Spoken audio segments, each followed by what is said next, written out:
लोकसभा चुनाव के चौथे चरण के बाद एक बयान आया था भारतीय जनता पार्टी के राष्ट्रीय अध्यक्ष जेपी नड्डा का, जिसमें उन्होंने इंडियन एक्सप्रेस को दिए एक इंटरव्यू में कहा कि पहले हम सक्षम नहीं थे, आज हम सक्षम हैं, अब हमें आरएसएस की जरूरत नहीं है। इसके बाद से यह चर्चाएं शुरू हो गई कि क्या आरएसएस और भारतीय जनता पार्टी के बीच में सब कुछ ठीक नहीं चल रहा है। क्या दोनों के बीच में नाराजगी और खटपट इतनी ज्यादा बढ़ गई है कि अब वो लोगों की जुबान पर भी आ गई है। दोस्तों, जब इस खबर की हमने पड़ताल की तो उस खबर की पड़ताल करने के दौरान कई बातें निकलकर सामने आई।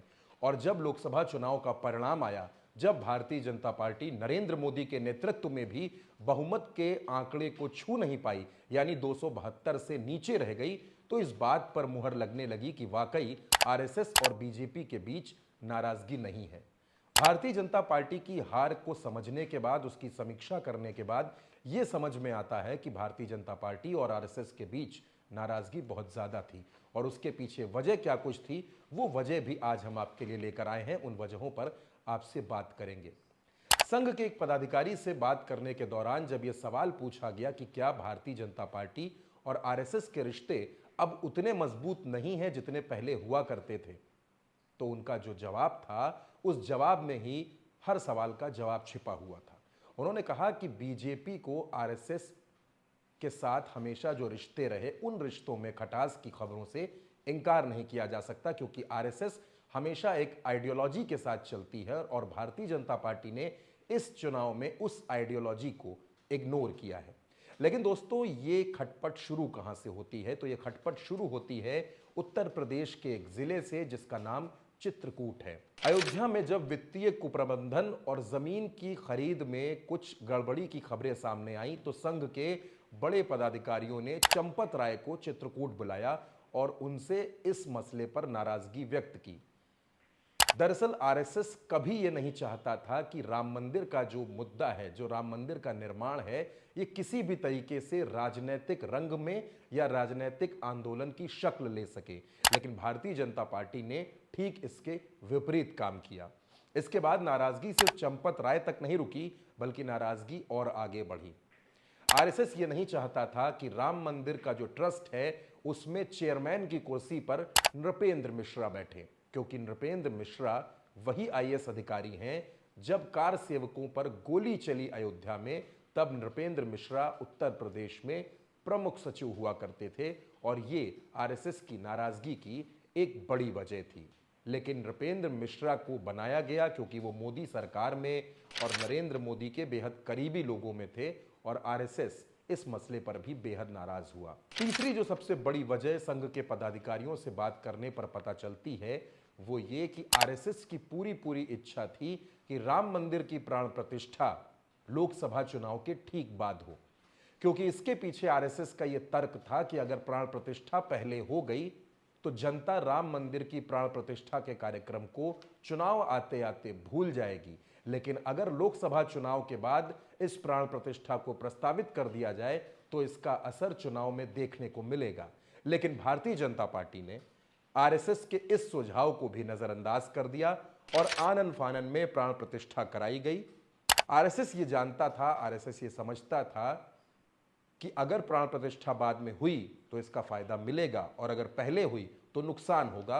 और इस मसले में आरएसएस की भविष्यवाणी, आरएसएस की यह सोच कई हद तक सही साबित हो गई।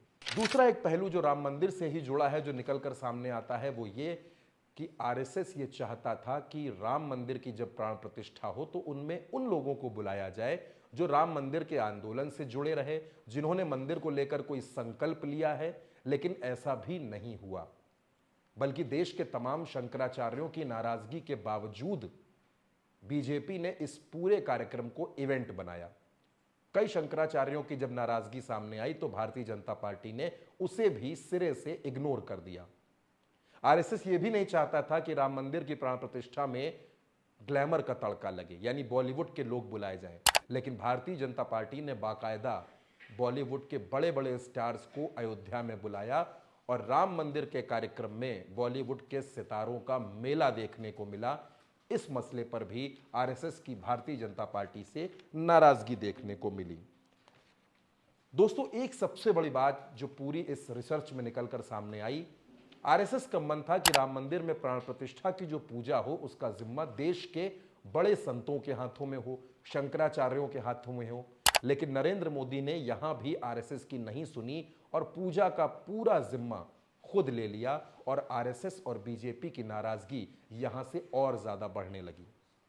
आरएसएस ये चाहता था और आरएसएस ये देख रहा था जिस तरह से लाल कृष्ण आडवाणी और मुरली मनोहर जोशी को प्राण प्रतिष्ठा के कार्यक्रम से दूर रखने की भरसक कोशिशें हुई, उस पर आरएसएस ने कड़ी नाराजगी जाहिर की। और जब आरएसएस के तेवर ज्यादा गर्म हुए तब राम मंदिर ट्रस्ट से जुड़े और विश्व हिंदू परिषद से जुड़े तमाम पदाधिकारी आडवाणी के घर न्योता लेकर पहुंचे।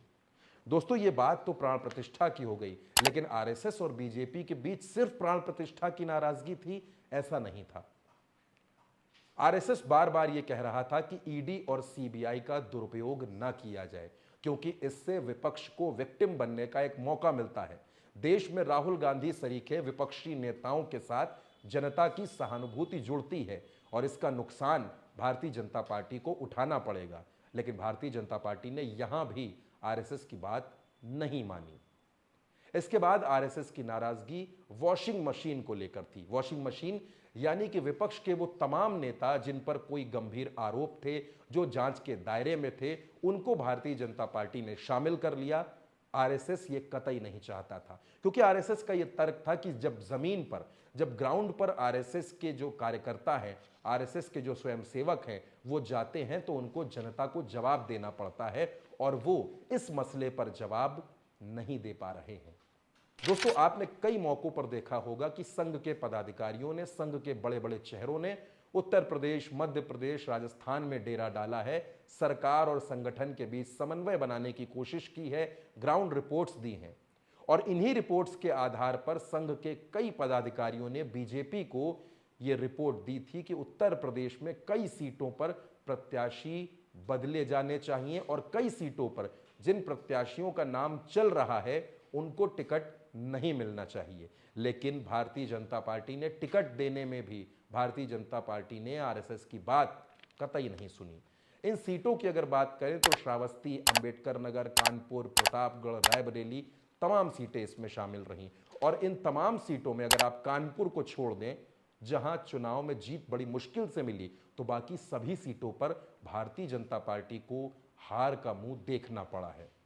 यानी आरएसएस ने जिस जिस मोर्चे पर, जिस जिस जगह भारतीय जनता पार्टी से असहमति जताई, जहां जहां नाराजगी जताई, वहां आरएसएस ने भारतीय जनता पार्टी को इग्नोर करने का काम किया, उसकी बात नहीं सुनी।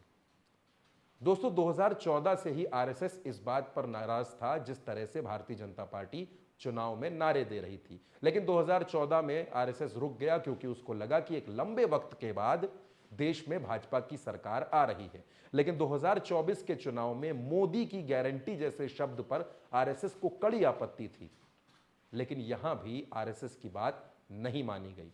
दोस्तों, क्योंकि आरएसएस हमेशा से संगठन और समूह में काम करता है, वहां व्यक्तिवाद को बढ़ावा देना मना है, इसको बेहद गलत माना गया। लेकिन भारतीय जनता पार्टी में 2014 से लेकर 2010 का सिनेरियो अगर आप देखें, जो पूरा माहौल था, पूरी राजनीति, पूरी भारतीय जनता पार्टी एक व्यक्ति के इर्द गिर्द घूमती रही और इसका परिणाम यह हुआ कि 2024 में भारतीय जनता पार्टी बहुमत भी हासिल नहीं कर सकी।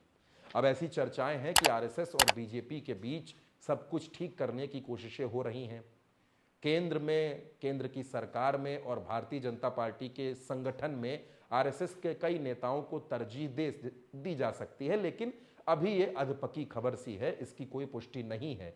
लेकिन आरएसएस के तमाम बड़े पदाधिकारी इस बात को मजबूती से कह रहे हैं कि अगर आरएसएस की बात ना मानी गई और भारतीय जनता पार्टी ने इस हार पर रिव्यू ना किया तो 2029 हाथ से निकल भी सकता है। दोस्तों, ये खबर आप उल्टा चश्मा यूसी पर देख रहे थे। इस बेहद ज़रूरी खबर पर अगर आपकी कोई राय है, आपका कोई सुझाव है या आपके कोई सवाल हैं तो कमेंट बॉक्स में हमें ज़रूर बताएं। मेरा नाम चंद्रकांत है, आप उल्टा चश्मा यूसी देख रहे हैं। नमस्कार।